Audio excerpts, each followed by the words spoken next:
देह को भूल करके और देह के संबंधों को भूल करके एक बाप को याद करता रहे। उठते बैठते चलते फिरते एक बाप ही याद रहे।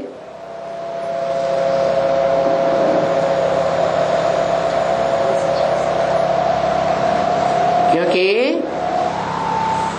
भक्ति तो प्रत्यक्ष है और ये बाप गुप्त है।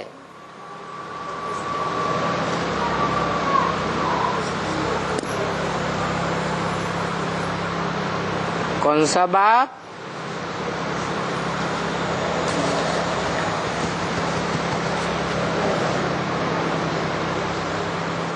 बेहद के दो बाप हैं। एक है आत्माओं का बाप और दूसरा है सारी मनुष्य सृष्टि का बाप।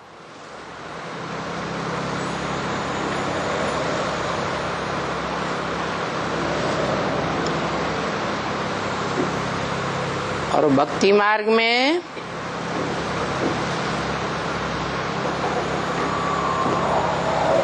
कौन से बाप की भक्ति प्रत्यक्ष है और कौन सा बाप तो गुप्त है?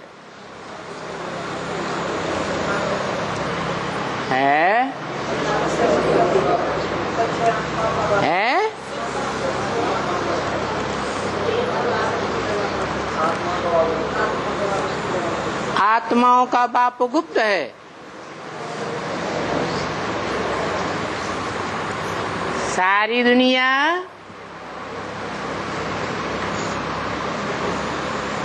निराकार बाप को ही तो याद करती है, क्योंकि अभी सारी दुनिया में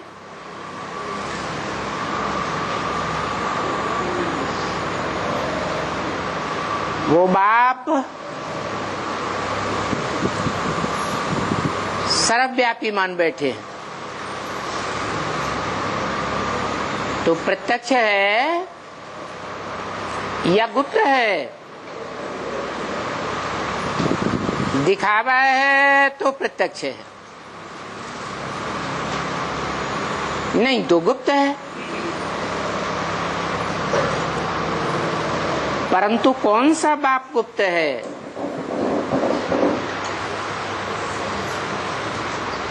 निराकार आत्माओं का निराकार बाप इस सृष्टि पर आते हैं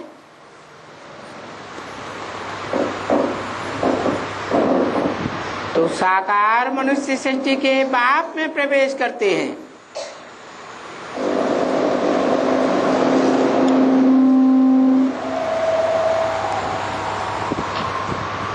प्रवेश तो करते हैं, परंतु जिसमें प्रवेश करते हैं उसको यज्ञ के आदि से कोई पहचान नहीं पाता। जो मनुष्य सृष्टि का पहला पत्ता है, 16 कला संपूर्ण कृष्ण वाली आत्मा, वो संगम युग में पहचान पाती है। पहला पत्ता ही नहीं पहचान पाता तो दूसरे कहां से पहचान पाएंगे?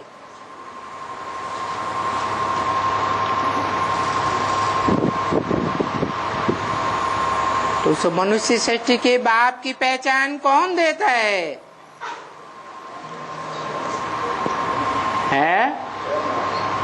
ब्रह्मा, जो खुद नहीं जानता। ब्रह्मा उर्फ सत्य की कृष्ण वाली आत्मा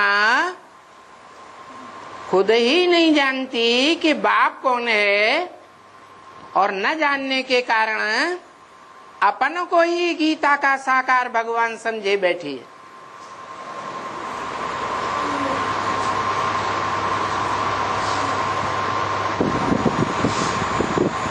मैं ही गीता का पति भगवान हूं साकार में।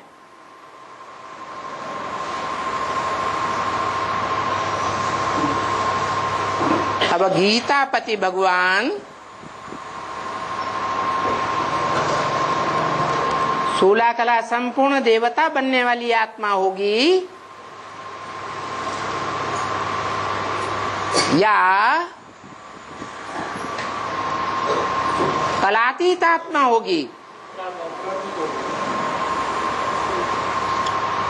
कहते भी है कलातीत कल्याण कल्पांतकारी।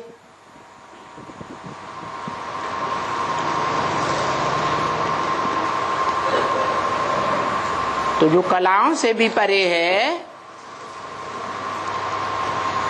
कलाओं में बांधा हुआ नहीं है,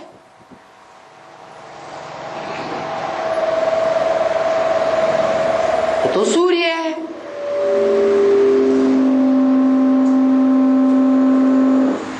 सूर्य को कलाओं में बांधा जाता है क्या?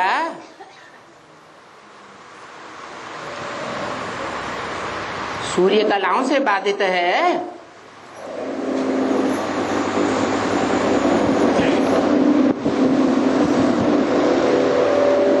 कलाओं में बंधायमान देवताएं होती हैं।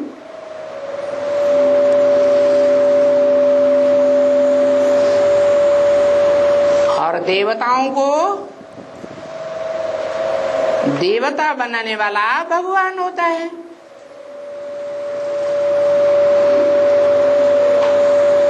जो गीता में भी गायन है, नर अर्जुन को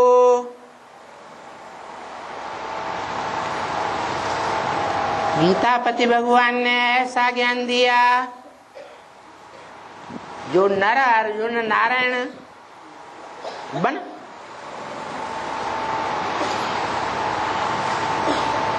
नारी द्रौपदी नारायण ही बनी।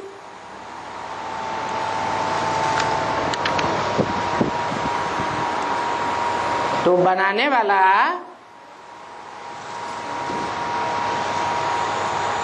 ऊंचा हुआ या बनने वाली रचना ऊंची हुई?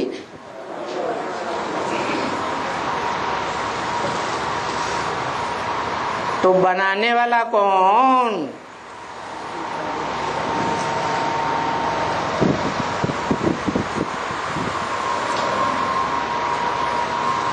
बनाने वाला हेवनली गॉड फादर कहा जाता है।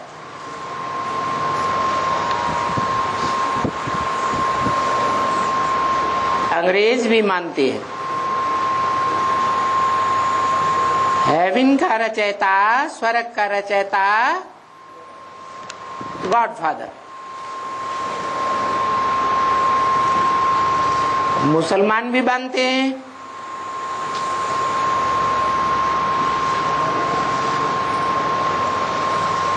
अल्लाह मियां ने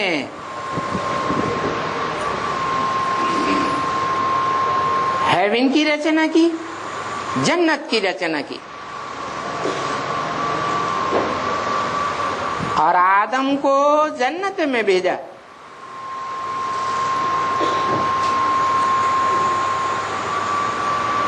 ऐसे कहते हैं, परंतु वो ये नहीं जानते,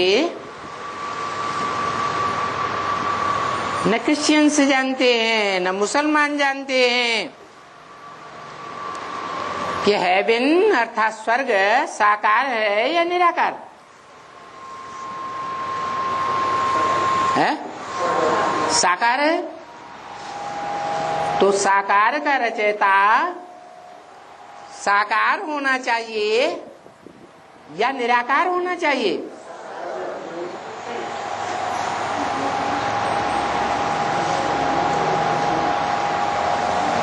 जो निराकार आत्माएं हैं, उन निराकार आत्माओं को निराकारी ज्ञान का वर्षा दे करके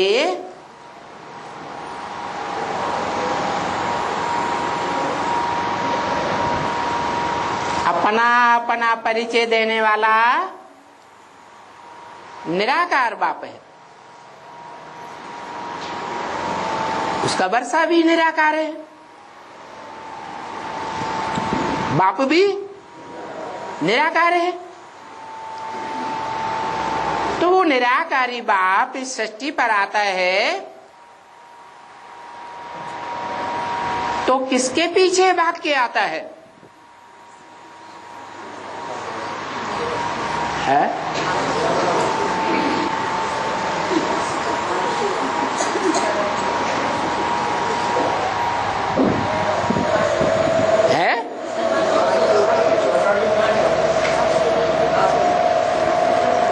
जो गीता में भी कहा है, मैं जब आता हूं तो अपना टाइटल अपने बच्चे को देता हूं। कोई भी बाप है,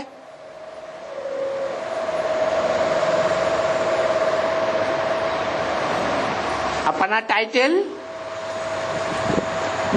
बच्चे को देता है या नहीं देता है?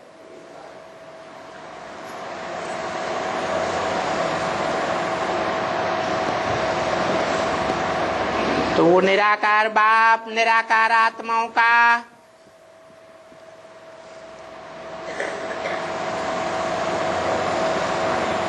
निराकारी ज्ञान देने वाला ज्ञान सूर्य है।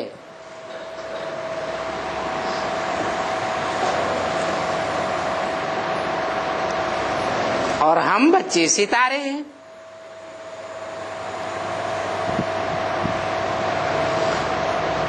जैसे स्थूल दुनिया में स्थूल सूर्य होता है, स्थूल सितारे होते हैं, वो जड़ सितारे हैं, और हम चैतन्य सितारे हैं, वो आसमान के सितारे हैं, और हम धरती के सितारे हैं। अरे वो आसमान की ऊंचाई पर चमकने वाले सितारे और हम धरती के सितारे क्यों हैं नीचे? नीचे के स्टेज में क्यों हैं? क्योंकि हमें अपनी आत्मा का पूरा ज्ञान नहीं है, इसलिए हम धरती के सितारे हैं। जब हमें अपनी आत्मा का पूरा ज्ञान हो जाता है तो हम कहाँ के रहवासी हैं?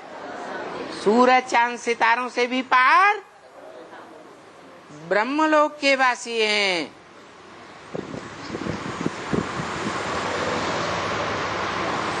जो ब्रह्मलोक परम ब्रह्म भी कहा जाता है।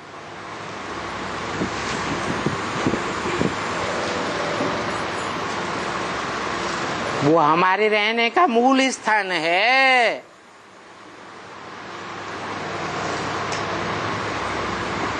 जैसे दुनिया में कोई भी परिवार होता है,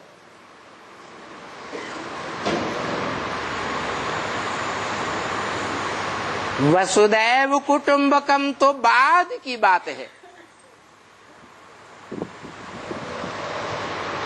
परंतु उससे पहले जो भी दुनिया में परिवार होते हैं, उन परिवारों में जन्म लेने वाली आत्माएं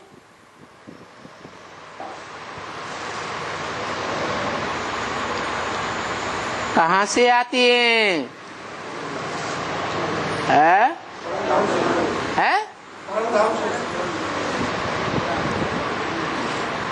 दुनिया में जो भी परिवार होते हैं, उन परिवारों में जन्म लेने वाली आत्माएं माँ से आती हैं।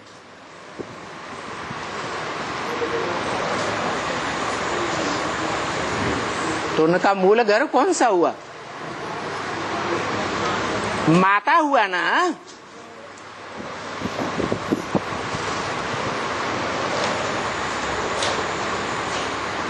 वो सामान्य माताएं हैं।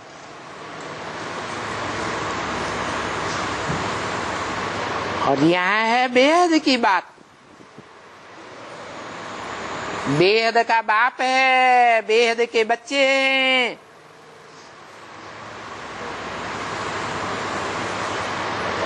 तो बच्चे मूल रूप में कहाँ के वासी हैं?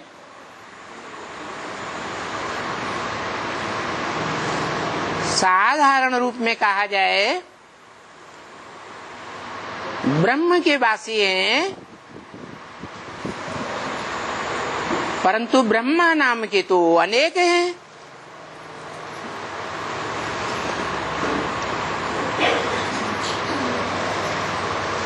तो उन ब्रह्मा नामधारियों में भी जो नंबरवार ब्रह्मा सो विष्णु बनते हैं, उन विष्णु नामधारियों में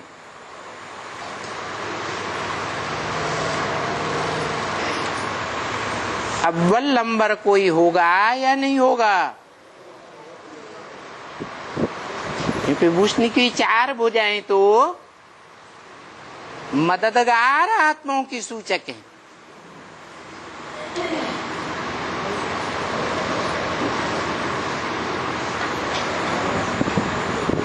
तो मददगार भी नंबरवार हैं या एक जैसी मददगार हैं? कोई दाईं ओर की भुजा, कोई बाईं ओर की भुजा, कोई ऊपर की भुजा, कोई नीचे की भुजा। मददगार भुजाएं नंबरवार हैं। और उन भुजाओं को चलाने वाला कोई अलग होता है या वो भुजाएं स्वयं चलती हैं? तो जो चलाने वाला है वो ही सर्वोपरि है। वो ही अव्वल नंबर ब्रह्मा, जिसको कहा जाता है शास्त्रों में परम ब्रह्म।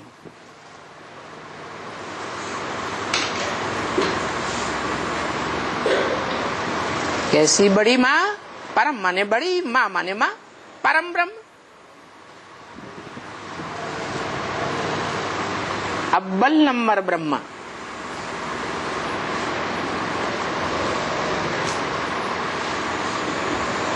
मनुष्य सृष्टि का सारा परिवार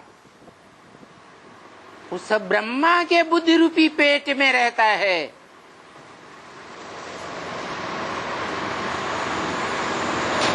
वो मूल घर है पूरे परिवार का।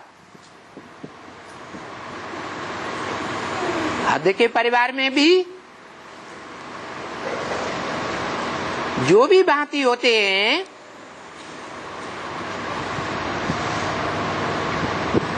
मेल हो फीमेल हो,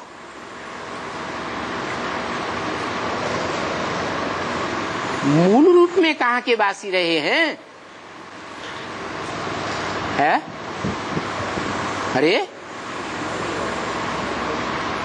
माँ के पेट से ही आए ना। माँ के पेट से नंबरवार आए ना। तो इस सृष्टि रूपी रंगमंच पर भी जो परम ब्रह्म है, उस परम ब्रह्म रूपी माता से हम सब मनुष्य आत्माएं आती हैं। परम ब्रह्म रहने का स्थान है या भगवान है? हैं? रहने का स्थान है। सन्यासियों ने ब्रह्म को ही भगवान मान लिया।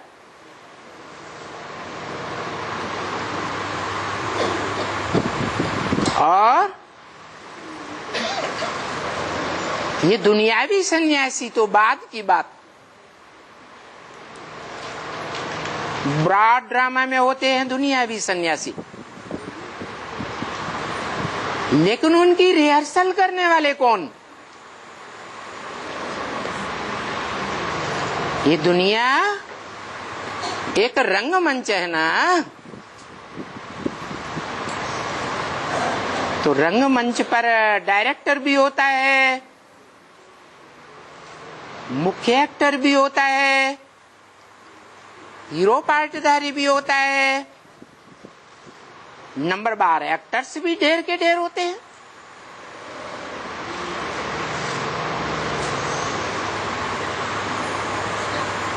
तो उसकी रिहर्सल भी तो होती होगी। ब्रॉड ड्रामा की भी रिहर्सल का टाइम है।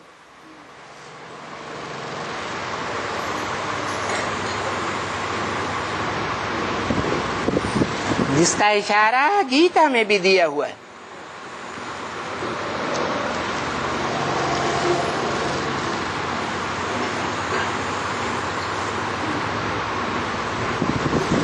चार युगों से पहले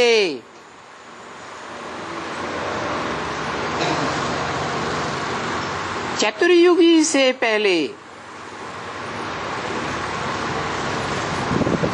ब्रॉड ड्रामा की शुरुआत से पहले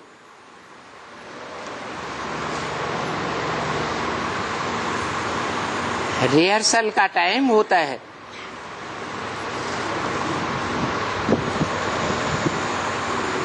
तो ये 4 सीन वाला, 4 युगों वाला ब्रॉड ड्रामा है और इसकी रिहर्सल फर्स्ट सीन रूपी सतयुग से पहले होती है।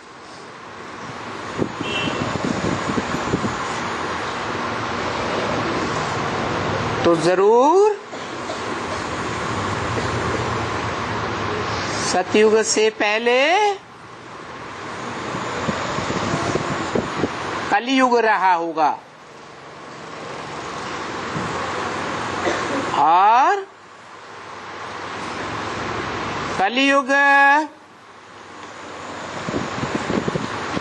जो पापी युग कहा जाता है, कलाहीन युग कहा जाता है, झूठ खंड कहा जाता है, उस झूठ खंड को सच्च खंड सतयुग बनाने वाला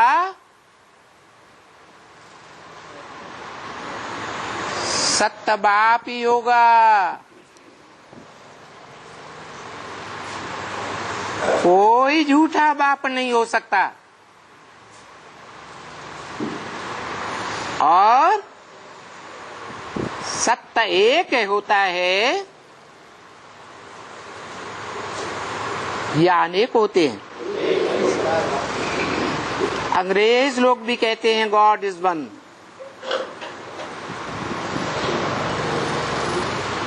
ट्रुथ इज गॉड।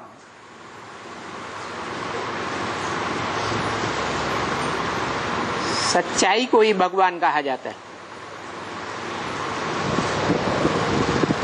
परंतु वो अंग्रेज लोग ये नहीं जानते हैं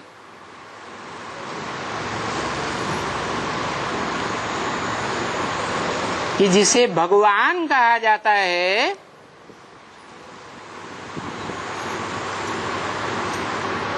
वो प्रैक्टिकल में भी होता है या नहीं होता है। प्रैक्टिकल माने शरीर के साथ।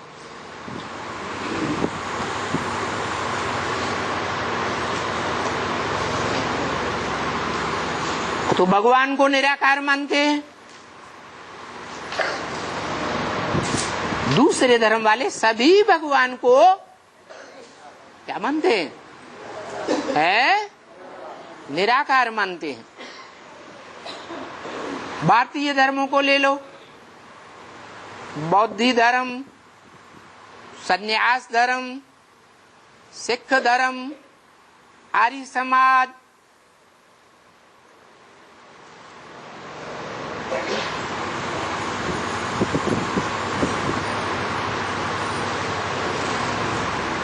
परंतु आर्य समाज जो है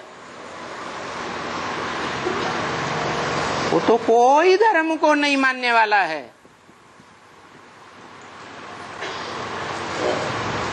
भगवान को मान्यता देने वाले धर्मों में ये आर्य समाज ही ऐसा धर्म है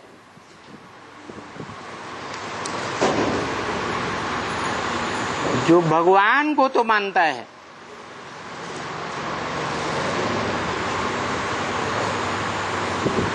परंतु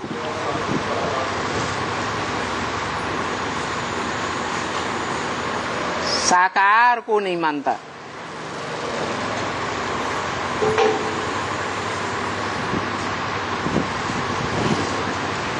क्योंकि सन्यासियों ने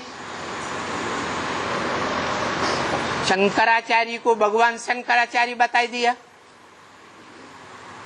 बौद्धियों ने महात्मा बुद्ध को भगवान बताई दिया, और सिखों ने गुरु नानक को सदगुरु मान लिया, भगवान बना लिया। लेकिन आर्य समाज एक ऐसा धर्म है जो आर्य समाज के प्रणेता धर्मपिता महर्षि दयानंद को भगवान नहीं मानता।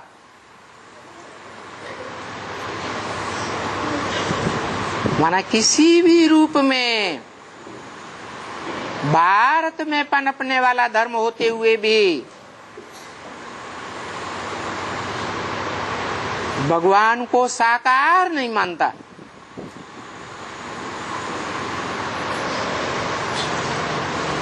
निराकार ही मानता है। और निराकारी होने के कारण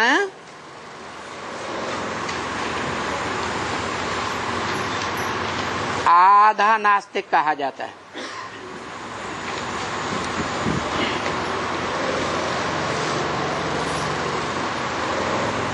ये धर्म को नहीं मानते।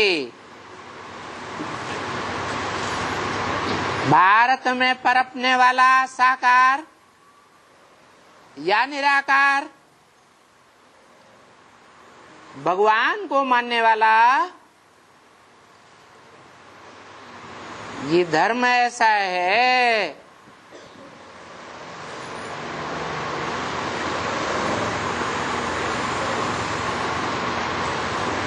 जो धर्म को ही नहीं मानता।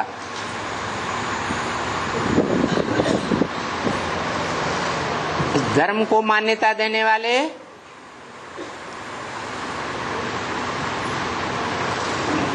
भारत के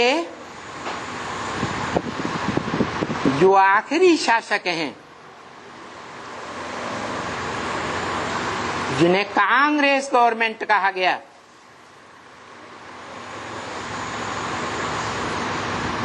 वो धर्मनिरपेक्ष हैं। किसी भी धर्म की उनको अपेक्षा नहीं होती।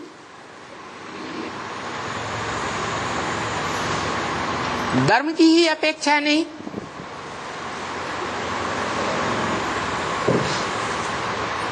तो धारणाएं भी नहीं होंगी। जहां कुछ न कुछ धारणाएं होती हैं पक्की पक्की, वहां ही धर्म पनपता है।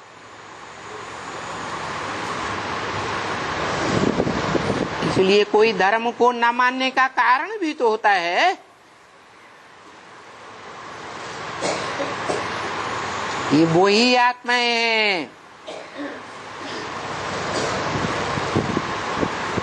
जो द्वैतवादी द्वापर युग शुरू होने पर द्वैतवादी धर्म पिताओं के आने पर जो धर्म पिता हैं दो धर्म, दो राज्य, दो भाषाएं, दो कुल, दो मतें आरंभ कर देते हैं।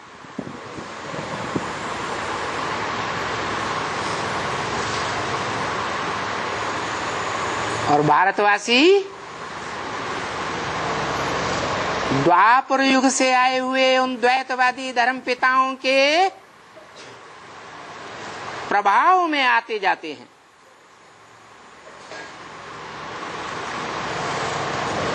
प्रजा बन जाते। भारतवासी दूसरे धर्मों में कन्वर्ट होते रहे। कोई भी दूसरे धर्म के लोग कभी दूसरे धर्म में कन्वर्ट नहीं होते।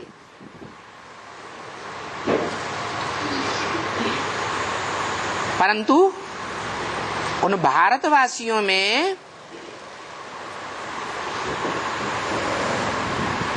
कुछ ऐसी आत्माएं हैं कन्वर्ट होने वाली जो अवसरवादी हैं।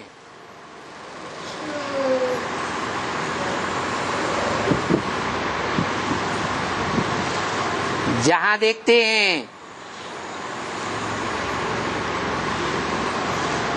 दुनिया में बोलबाला है इस धर्म का, वहीं कन्वर्ट हो जाते हैं। इस्लाम धर्म आया, इस्लाम में चले गए। बौद्ध ही आए, बौद्ध धर्म में कन्वर्ट हो गए।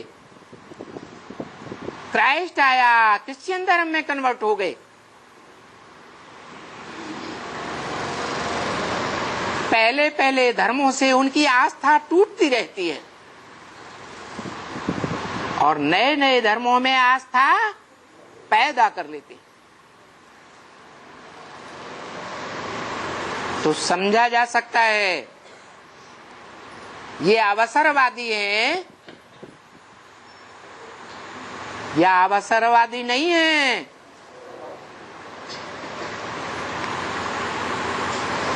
और ये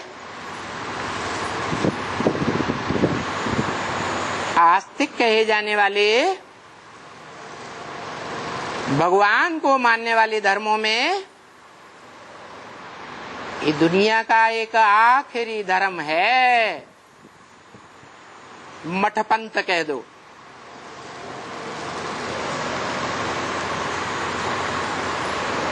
जिस धर्म को मानने वाली गवर्नमेंट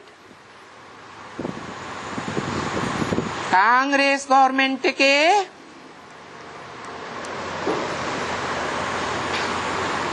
जो नेतागण कहे जाते हैं वो भी अवसरवादी हैं। प्रैक्टिकल बात है या कहने की बात है? जहां देखी तवा बरात, वहीं बिताई सारी रात। इनका अपना कोई धर्म नहीं है।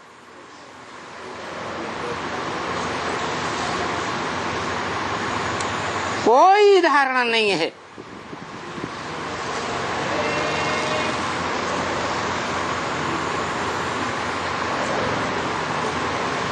आस्तिक धर्मों में से यही एक धर्म है जहां से ठेठ 100%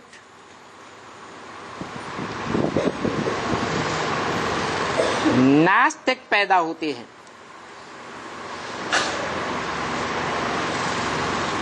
इसलिए महर्षि दयानंद के आने के बाद ही भारत में 2 प्रकार के कम्युनिस्ट हो गए।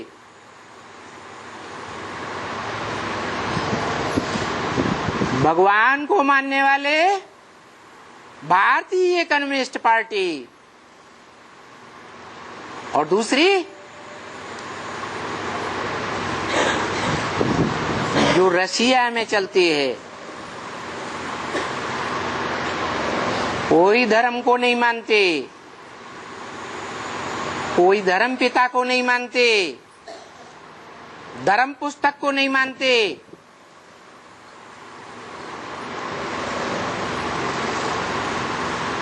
गिरजाघर को नहीं मानते, स्वर्ग को नहीं मानते, नरक को भी नहीं मानते, आत्मा को भी नहीं मानते।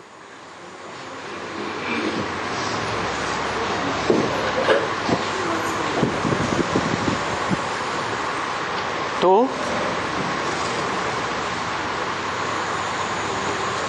कहने का मतलब ये है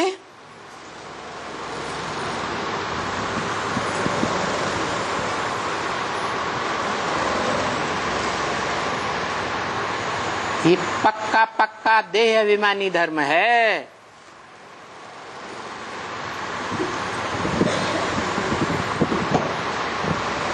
देह अभिमानी तो सभी धर्म पिताएं हैं जो द्वैतवादी द्वापर युग से आते हैं।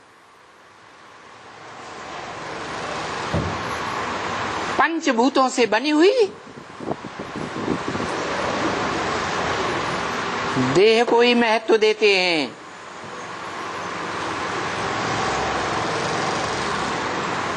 इसलिए भौतिकवादी धर्म है।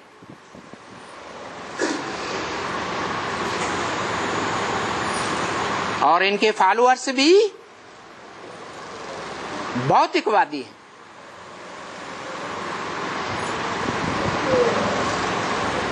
इसलिए इन सभी धर्मों में और इनके अलग अलग धर्मखंडों में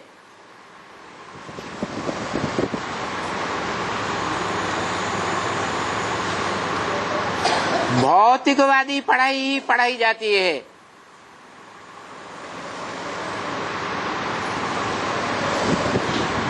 अध्यात्मवाद को कोई स्थान नहीं।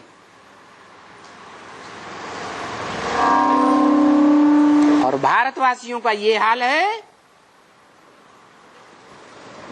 कि द्वैतवादी धर्म पिताएं जब आते हैं तो उनकी झूठी झूठी सुनी सुनाई बातों पर विश्वास कर लेते हैं। जो ब्रह्म वाक्य है, मुरली में वेद के बाप निराकारी बाप शिव ने बोला है ब्रह्मा मुख से। भारतवासियों ने सुनी सुनाई बातों पर दुर्गति को पाया।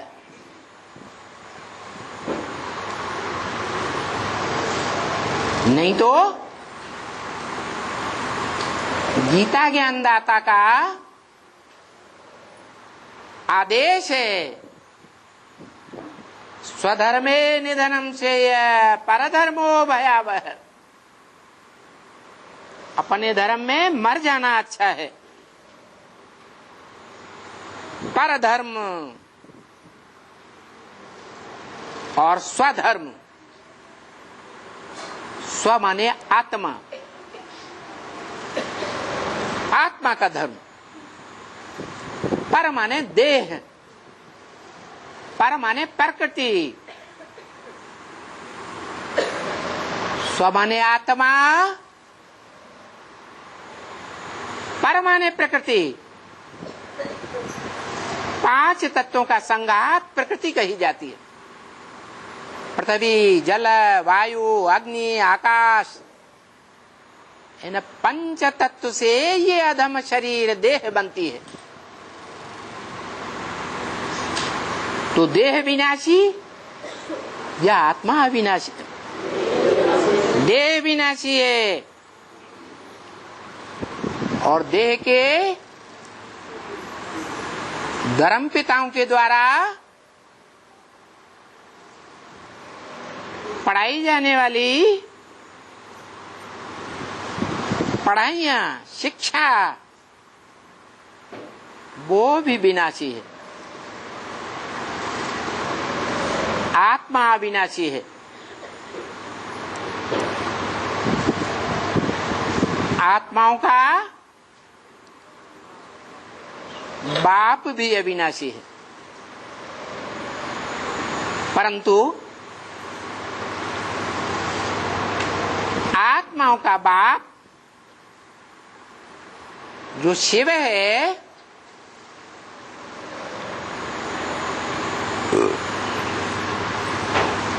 वो सृष्टि रूपी रंगमंच का रहने वाला नहीं है।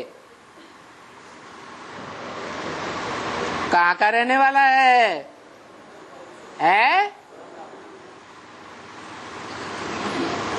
सदैव ब्रह्मलोक का रहने वाला है।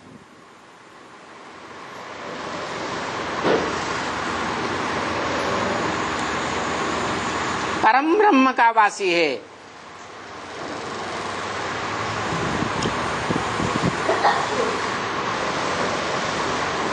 वो कभी भी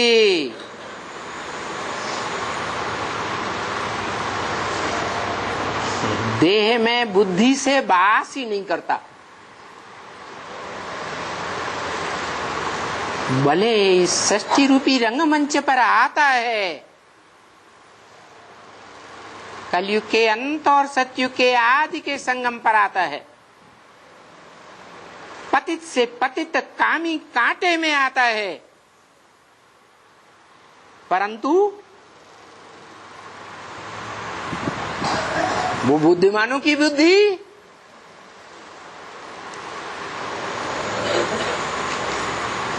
देह के संग के रंग में आती है क्या?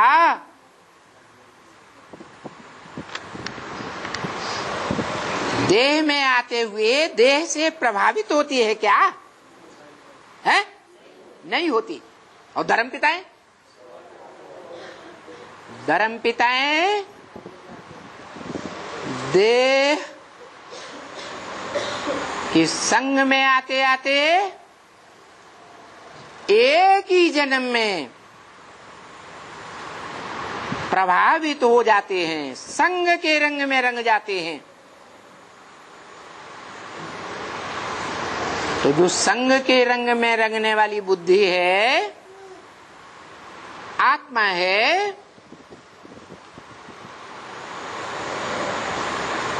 वो देह से प्रभावित होने के कारण देह विनाशी, तो प्रभावित होने वाला भी विनाशी है। रंगमंच पर इस सृष्टि रूपी रंगमंच पर सदा काल नहीं रहने वाली वो आत्मा,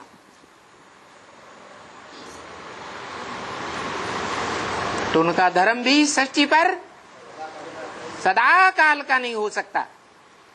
उनके धर्मखंड भी इस सृष्टि रूपी रंगमंच पर सदा काल नहीं हो सकते।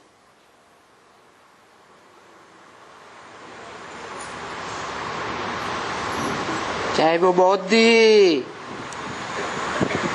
धर्मखंड कहे जाने वाले चीन जापान देश हो, चाहे क्रिश्चियन धर्मखंड कहे जाने वाले यूरोप और अमेरिका हो, चाहे मुस्लिम या इस्लाम कहे जाने वाले अरब खंड, मिस्र अफ्रीका आदि हो,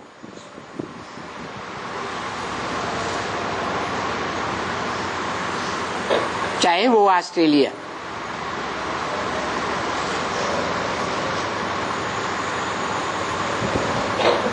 ये 2500 वर्ष पहले सभी विधर्मी धर्मखंड समंदर के गर्त में समाये हुए थे।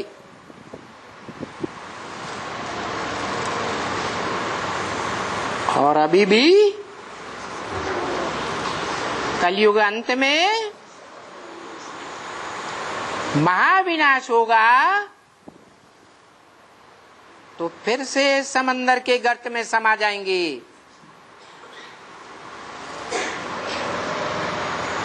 एक भारत खंड ही अविनाशी है। क्यों है? भारत में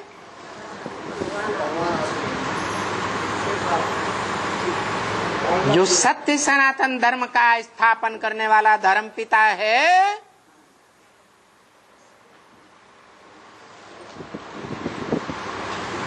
वो सदा काल का भारतीय है।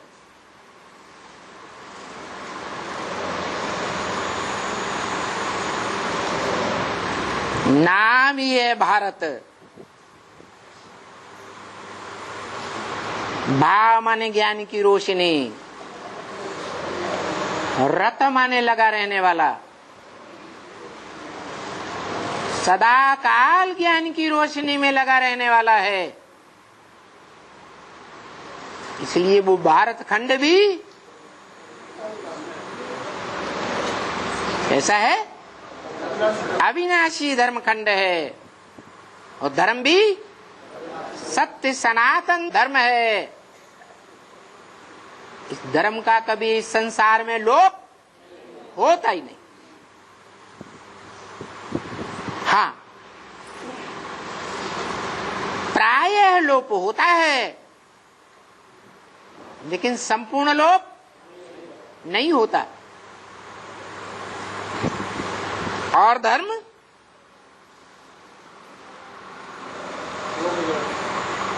संपूर्ण लोप हो जाते हैं। ये धर्म भी लोप नहीं होता, धर्म खंड भी लोप नहीं होता, और धर्म पिता भी लोप नहीं होता। माना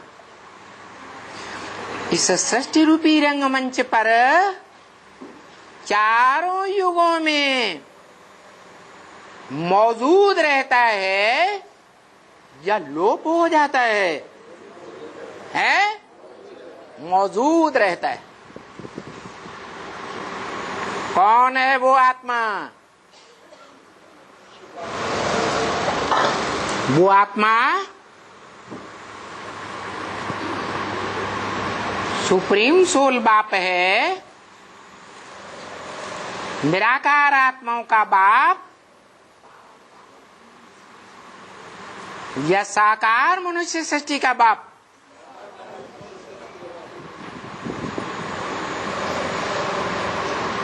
वो साकार मनुष्य सृष्टि के बाप का परिचय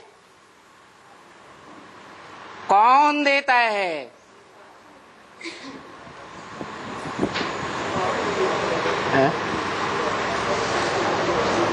जो बाप इस मनुष्य सृष्टि में सदा काल गुप्त रहता है, कोई नहीं जानता कि वो मुख्य पार्टधारी कौन है। इस मनुष्य सृष्टि रूपी रंगमंच पर हीरो पार्टधारी कौन है? सतयुग आदि से लेकर के कलयुग के अंत तक कोई भी नहीं जानता।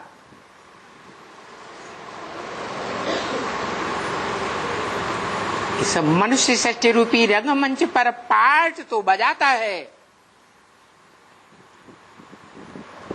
सदा काल पार्ट बजाता है,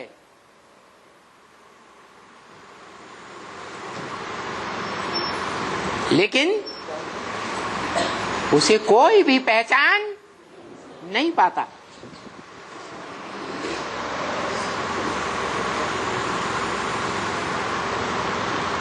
तो बताओ,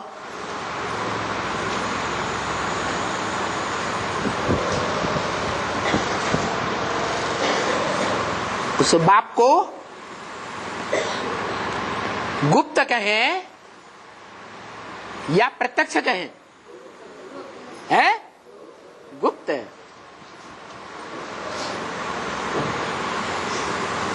भक्ति मार्ग में भक्त भी प्रत्यक्ष होते हैं और भगवान को भी सर्वव्यापी मानते हैं।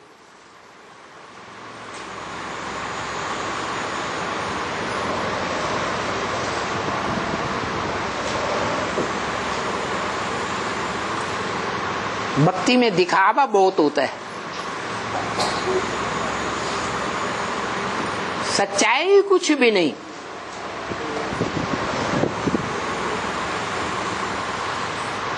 सत्य है तो सदाकाल सत्य होगा, या कभी सत्य होगा कभी लोप हो जाएगा। जो गीता में कहा है, नासते विद्यते भावो ना भावो विद्यते सतः।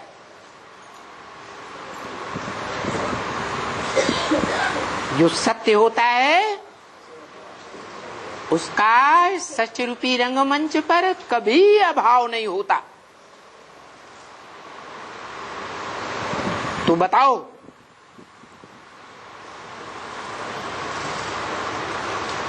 शास्त्रों में तो उसका गायन है। वो सत्य कौन सी शख्सियत है, कौन सा व्यक्तित्व है जो सत्य रूपी रंगमंच पर तीनों काल में विद्यमान रहता है। क्या भूत, क्या भविष्य, क्या वर्तमान।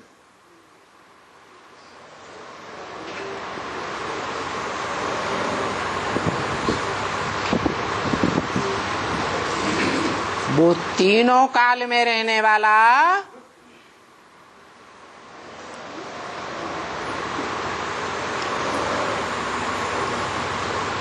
कालों का काल महाकाल काया जाता है।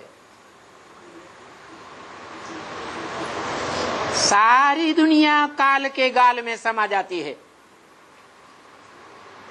परंतु वो काल के गाल में नहीं समाता।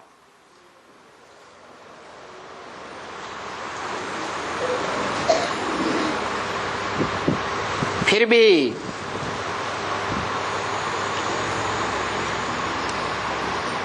ब्रॉड ड्रामा के चारों ही सीन में सतयुग से लेकर कलयुग तक गुप्त पाठधारी है। तो ब्रॉड ड्रामा में गुप्त पाठधारी है, तो शूटिंग पीरियड में गुप्त रहता होगा या प्रत्यक्ष रहता होगा? है, गुप्त रहता है।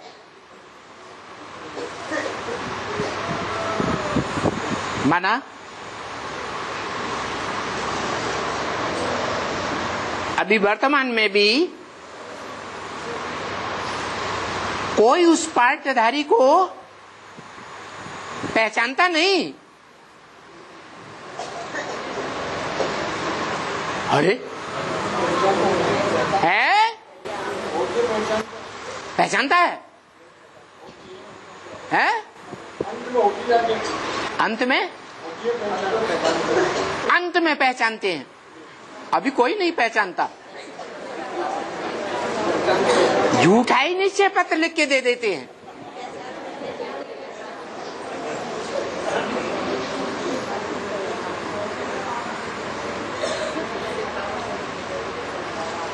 यज्ञ के आदि में भी खून से लिख करके देते थे। अभी भी कोर्ट के स्टाम्प पेपर पर लिख करके देते हैं, परंतु आज लिख करके देते हैं।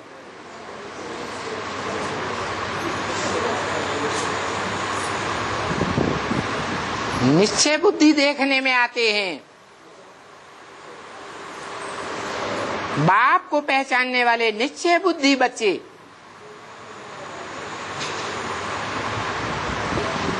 बाप से जन्म लिया, बाप के घर में जाकर जन्म लिया।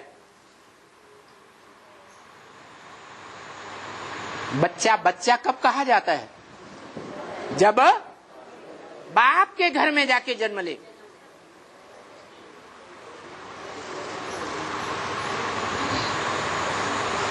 बच्चा जब तक बाप के घर में जन्म ही नहीं लेता तो बच्चा नहीं कहा जाता।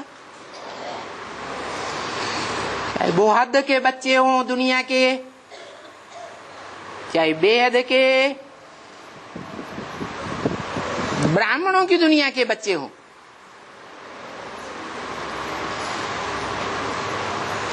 बाप के घर में जन्म लो तो लेते हैं, परंतु जन्म लेने वाले बाप को पहचानने वाले निश्चय बुद्धि बच्चे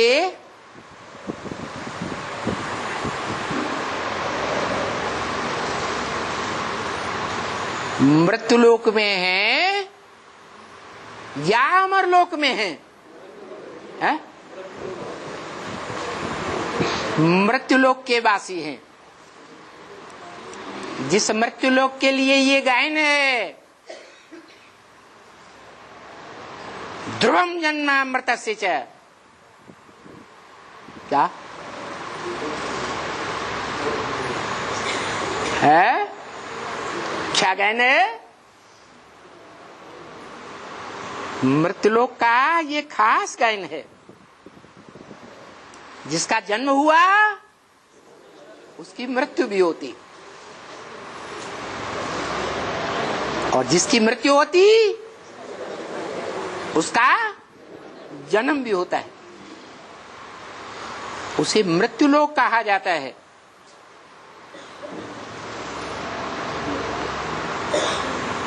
अमरलोक में जन्म लेने वाले अमरनाथ बाप के बच्चे होंगे या मरने वाले के बच्चे होंगे? है? अमरनाथ बाप के बच्चे होंगे। और अमरनाथ की यादगार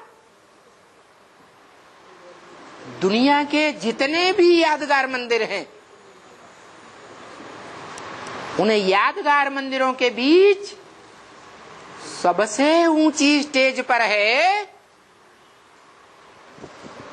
कि नीचे मैदान में होता है सबसे ऊंची स्टेज। क्यों? क्या कारण है? जो अमरनाथ का मंदिर सबसे ऊंचा बनाया गया भक्ति मार्ग में, कहाँ की यादगार? भक्ति मार्ग में जो भी यादगारें बनाई गई हैं वो सब कहाँ की यादगार हैं? संगम युग की यादगार हैं। क्या यादगार है संगम युग की? है यादगार है पुरुषार्थ की ऊंची स्टेज। जब पुरुषार्थ की ऐसी ऊंची स्टेज में जाता है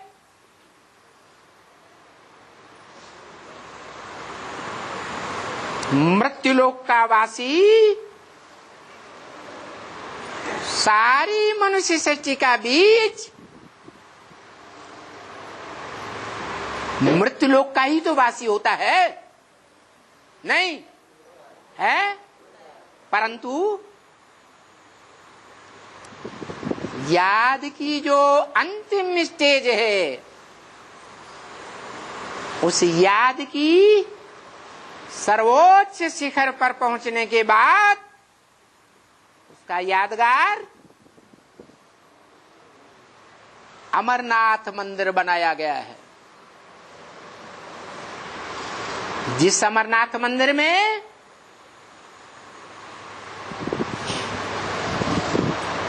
पहुंचने का, ऊंची स्टेज में स्थित होने का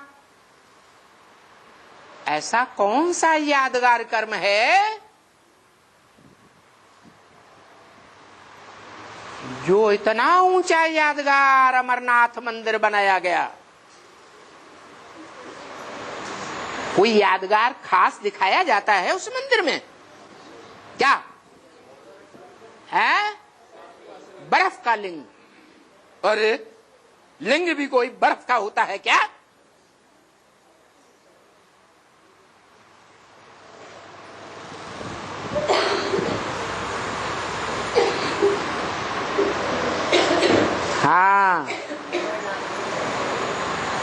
ब्रह्म वाक्य है मुरली में, योग बल से तुम्हारी इंद्रियां शीतल हो जाती हैं।